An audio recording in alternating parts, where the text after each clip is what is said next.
श्रीमती स्मृति ईरानी जी आपको संबोधित करेंगी। बगल में हमारे राष्ट्रीय मीडिया प्रमुख, मुख्य प्रवक्ता और सांसद अनिल बलूनी जी हैं। मेरा विनम्र निवेदन है आदरणीय स्मृति ईरानी जी से कि आपको संबोधित करें।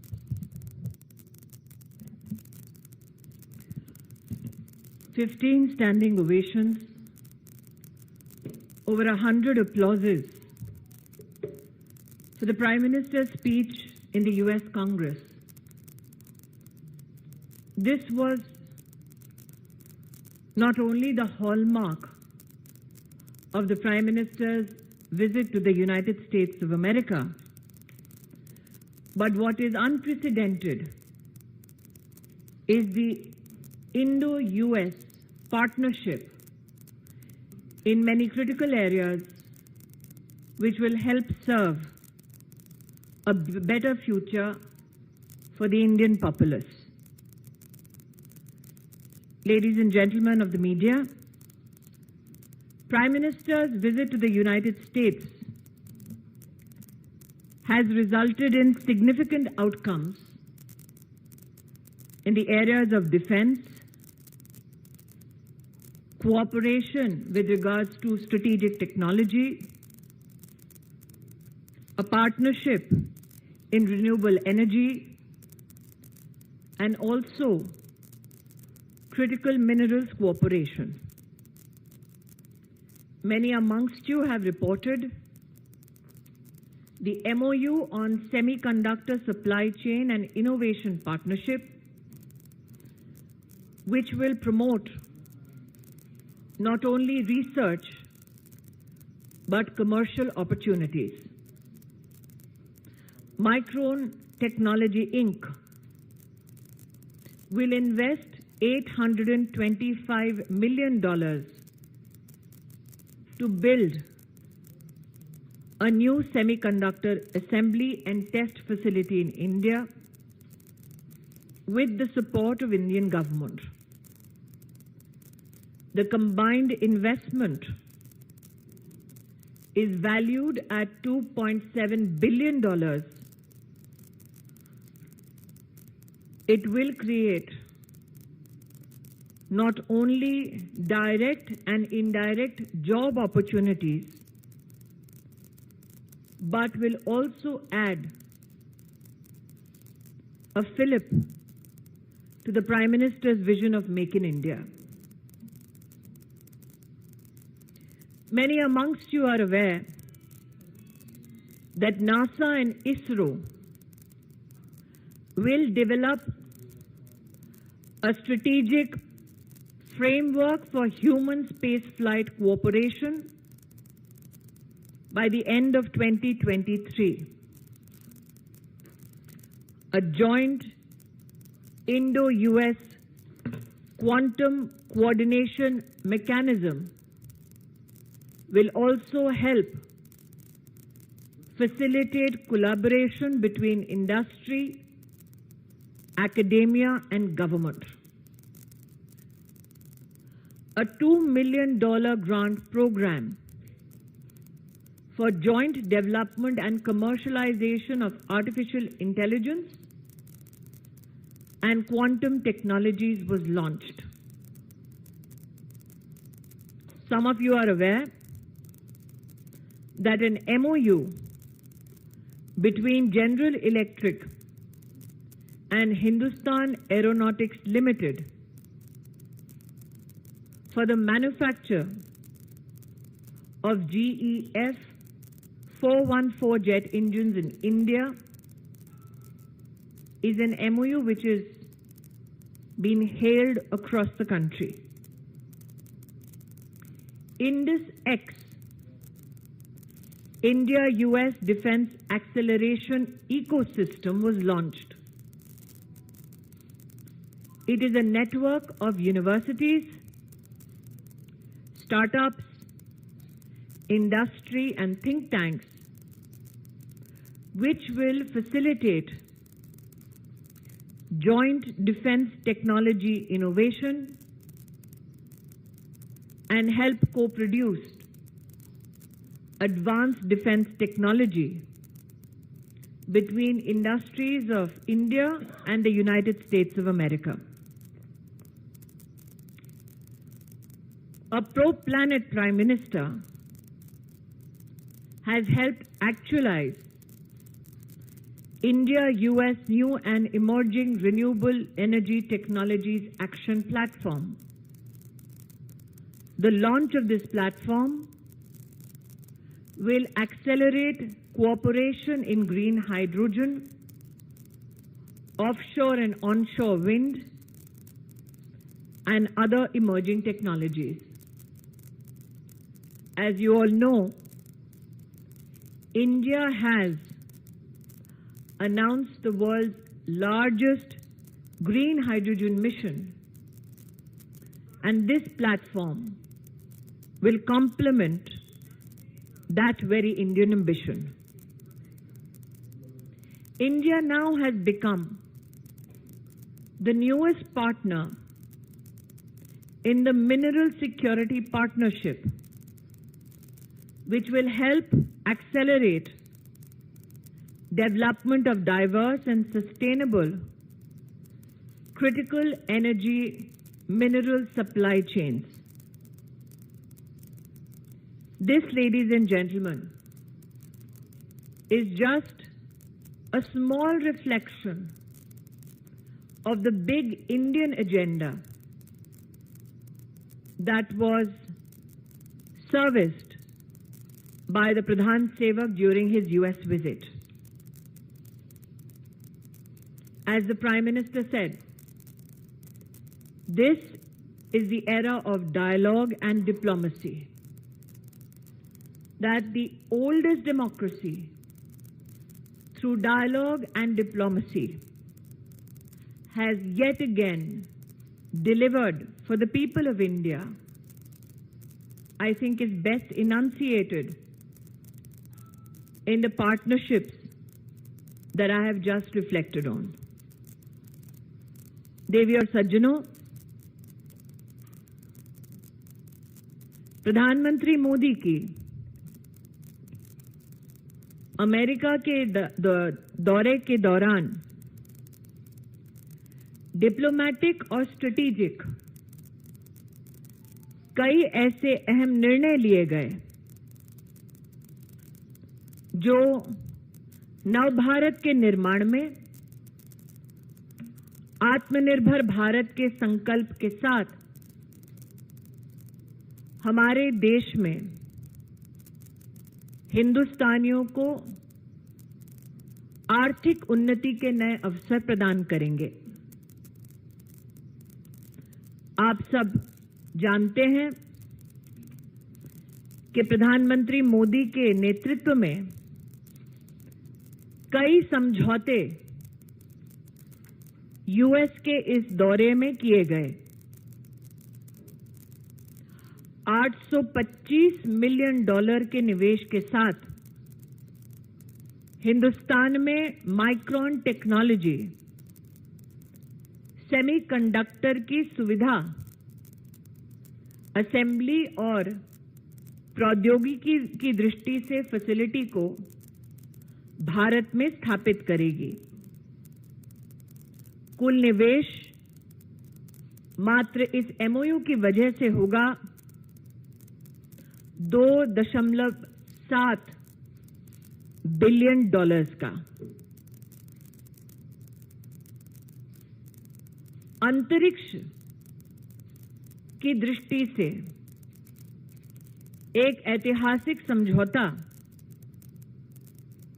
इसरो और नासा के बीच, जिसके अंतर्गत मनुष्य को अंतरिक्ष की नई ऊंचाइयों से अवगत कराने का ये कोऑपरेशन, ये समझौता साल 2023 के अंत तक अलंकृत किया जाएगा। आप सब जानते हैं प्रधानमंत्री मोदी जी ने क्वांटम कंप्यूटिंग की दृष्टि से भारत सरकार के सौजन्य से एक विशिष्ट योजना को साकार किया है। उसी पथ पर चलते हुए हिंदुस्तान और अमेरिका का क्वांटम कोऑर्डिनेशन मैकेनिज्म हमारे देश में शैक्षिक संस्थान और हमारे देश के उद्योग को और भी सशक्त करने में अपना योगदान दे पाएंगे। वर्षों से हिंदुस्तान में ये चर्चा रही कि हम जेट इंजन्स के निर्माण में आत्मनिर्भर बने। आत्मनिर्भरता के इसी संकल्प के साथ हम हिंदुस्तानी स्वागत करते हैं जनरल इलेक्ट्रिक और हिंदुस्तान एरोनॉटिक्स लिमिटेड के उस समझौते का, जिसकी वजह से अब हिंदुस्तान में जीई F414 जेट इंजन्स का निर्माण होगा। पर्यावरण के प्रति भारत की प्रतिबद्धता को पुनः दर्शाते हुए प्रधानमंत्री मोदी के अमेरिका यात्रा के परिणाम स्वरूप हिंदुस्तान और अमेरिका के बीच नई और इमर्जिंग तकनीक जो रिन्यूएबल एनर्जी से संबंध रखता है, इसका एक महत्वपूर्ण प्लेटफॉर्म लॉन्च हो पाया। इंडस एक्स एक ऐसी व्यवस्था, एक ऐसा नेटवर्क जिसमें दोनों देशों की यूनिवर्सिटी, शैक्षिक संस्थान, स्टार्टअप्स, उद्योग, थिंक टैंक्स, रक्षा क्षेत्र में नई प्रौद्योगिकी के संचार के लिए और मात्र चिंतन ही नहीं बल्कि उद्योगों के बीच में समन्वय के माध्यम से प्रोडक्शन पे भी तवज्जो देने वाली इंडेक्स एक्स का लॉन्च दोनों देशों के लिए लाभदायी है। मिनरल सिक्योरिटी पार्टनरशिप में हिंदुस्तान का जुड़ना ऊर्जा क्षेत्र में हमारी विशिष्ट चुनौतियों को समाधान तक पहुंचाने का एक अभिनव प्रयास है। प्रधानमंत्री मोदी ने यूएस कांग्रेस में वंदे मातरम भारत मां के जयघोष के मध्य में कहा कि ये युग युद्ध का नहीं, वार्ता का है, संवाद का है। और उनकी संवाद शैली का ही ये प्रभाव है कि अमेरिकी उनके इस दौरे में भारतीय उद्योग, भारतीय शिक्षा और भारत के आत्मनिर्भरता के संकल्प को नई उड़ान मिली है। भारतीय जनता पार्टी के सभी कार्यकर्ता प्रधानमंत्री मोदी को उनके नेतृत्व के लिए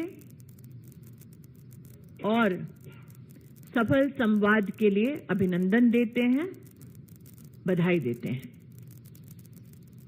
I'll now leave the floor open for questions. Pragya.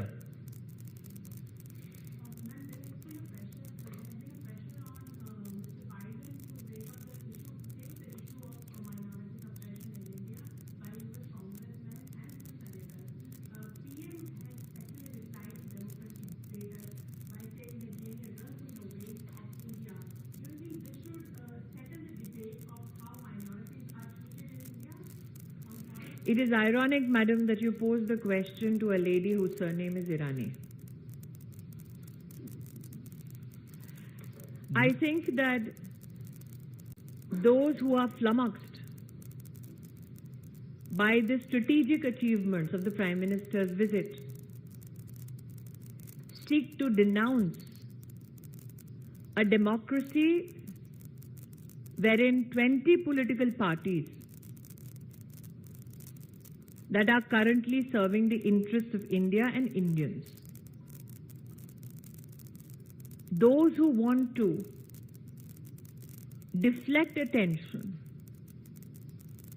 from the Prime Minister's personal efforts undertaken in strategic cooperation in defense, in artificial intelligence, in the ecosystem of semiconductor assembly lines, in critical mineral engagements, would like to raise the minority bogey. I will only say this: as the general elections come closer,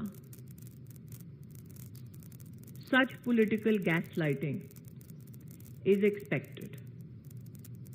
What I am grateful for is the Prime Minister's steadfast focus on issues that are critical to Indian economy.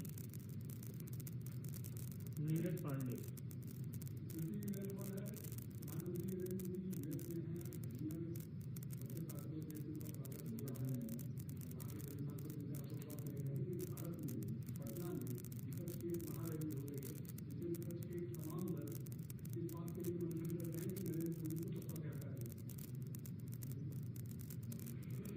ये हास्यास्पद है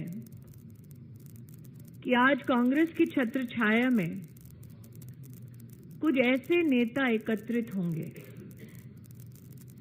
जिन्होंने आपातकाल के समय में लोकतंत्र की हत्या का नजारा स्वयं देखा। ये हास्यास्पद है कि एकजुट होंगे वो लोग जो राष्ट्र को ये संकेत देना चाहते हैं कि उनकी स्वयं की क्षमता मोदी जी के सामने विफल है। मैं विशेषतः कांग्रेस पार्टी का आभार व्यक्त करती हूं कि उन्होंने सार्वजनिक तौर पर ये घोषित कर दिया कि कांग्रेस नरेंद्र मोदी को हराने में अकेले नाकाम है, उन्हें सहारे की जरूरत है। रविंद्र सिंह जीनो।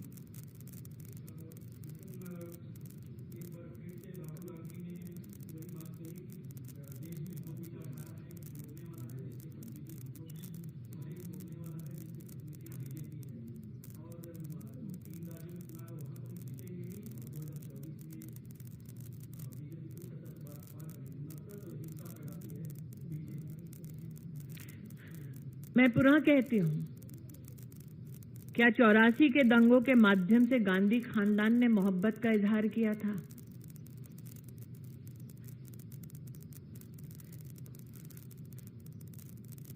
क्या यूनिवर्सिटी में जाकर भारत तेरे टुकड़े होंगे का नारा देके गांधी खानदान ने मोहब्बत का इजहार किया था?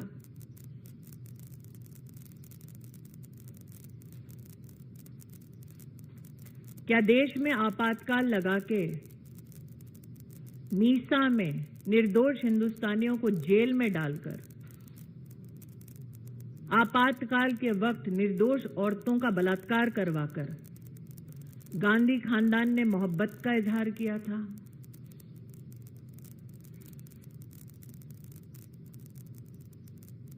क्या पेड़ गिरना और धरती का कांपना मोहब्बत का इजहार है? रविकांत राय। जो पटना में बैठक हो रही है अपोजिशन की यूनिटी के नाम पर, उसमें नेशनली में दिखाई दे रही है।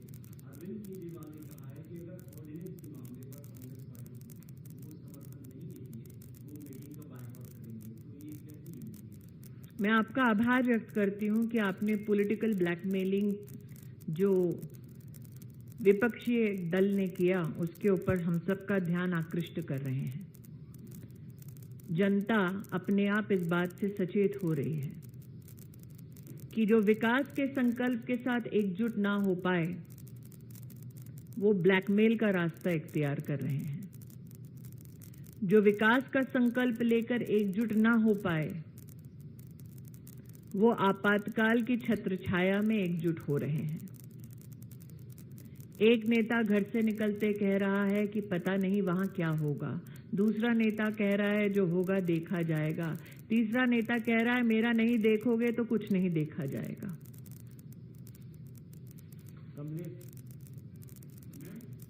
पहली बार ऐसा हो रहा है कि क्षेत्रीय पार्टी के समर्थन पर कांग्रेस पार्टी शिरकत कर रही है। क्या आपको लगता है कि नेशनल पार्टी की इच्छा? देखिए, the power has moved from the palace to the people. इसीलिए जो लोग सिर्फ अपनी विरासत पर राजनीतिक घमंड करते हैं, आज उनको चल के जाना पड़ता है उन लोगों के सामने जिनको एक दिन उन्होंने आपातकाल में जेल की सलाखों के पीछे छोड़ा था। लेकिन गए भी तो कहां गए? जो लोग एक पुल नहीं बना सकते वो डेमोक्रेटिक ब्रिज क्या खाक बना पाएंगे? और